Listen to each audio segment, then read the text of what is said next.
I think on some level, we the people of this world are having an identity crisis.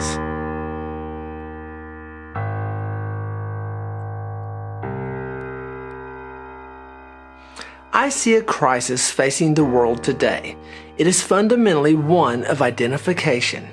People identify themselves with limited characteristics such as race, religion, or nationality, forgetting that their basic identity as part of the bigger human race is fundamentally what we all share.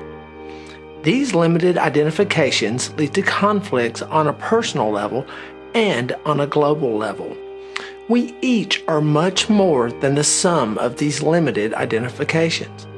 The highest identification we can make is that we are part of something bigger, and that on some level we all share this planet, its welfare, and our own lives.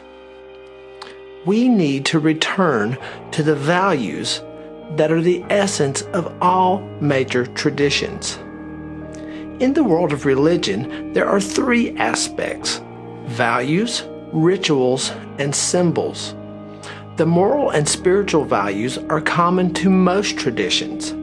These symbols and practices that form a way of life within a religion are what distinguish one tradition from another and give each their charm. The symbols and practices are like a banana skin. And the spiritual values, the quest for truth and awareness of our divinity, are in fact the banana itself. However, people in every tradition have thrown away the banana and are holding on to the skin. The Sanskrit term smriti refers to those practices that are appropriate to the time and place, those things that are time-bound. Shruti refers to those values that are timeless. In the right order of things, what is time-bound is secondary to what is timeless or eternal. However, in all traditions, we find this order has been inverted. People tend to honor what is time-bound more than the values which are timeless.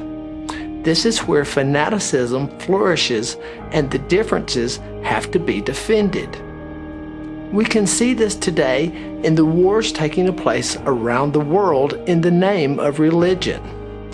If we could focus on the values, the larger truth that these symbols represent, then most of the conflicts in this world could be resolved or at the least understood.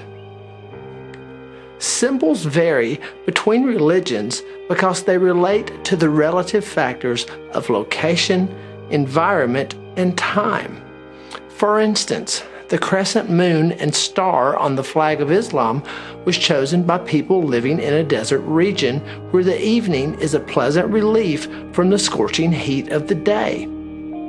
The sun was chosen as a religious symbol in Japan and in Tibet, where it gives welcome warmth and a feeling of elevation. Symbols are relative, but they are intended to lead us to something beyond the symbol, to the essence of what it is we believe in or our religion. We need to reach for the deeper values and not be distracted by the apparent differences. Practices are also time-bound, dictating how you should dress, what name you are to take, what you can eat, how many wives you can have, how a person should be punished if they make some mistakes, and other items. In all traditions, you find practices like these that were necessary at the time they were instituted, but they may no longer serve a valued purpose today. In the Quran, it is prescribed that if someone steals, their hand must be cut off. At one time, a Christian who wanted to be a religious deity had to take a vow of poverty. Jains were not allowed to touch money. This dilemma was solved by having someone accompany them to carry their money and carry out their transactions for them. Jews do not work on the Sabbath, Those who follow this rule today cannot turn on a light switch. So it's important to understand traditions in the aspect of a modern world. Timeless human values are social and ethical norms common to all cultures and societies as well as religions. They represent a melding of social progress, justice, and spiritual growth.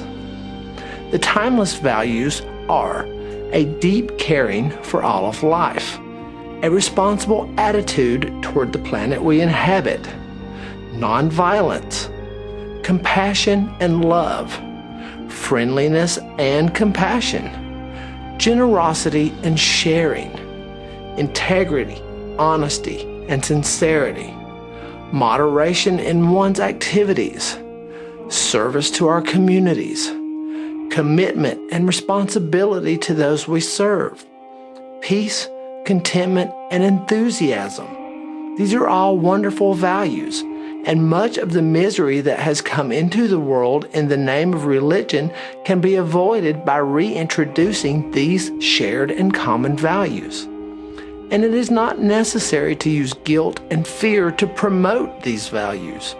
You will find in the history of all religious systems in the world that guilt and fear were used to control people. But are such disciplines and tactics truly needed today? We live in a time when we truly need to recognize and honor our common threads, the very ones that weave throughout all religions, minds, and hearts to point us to the beautiful truth that we create this world and the life we all share, one thought and one action at a time. Let us cultivate the love and understanding that illuminates our common ground. As always, peace and love, Jim.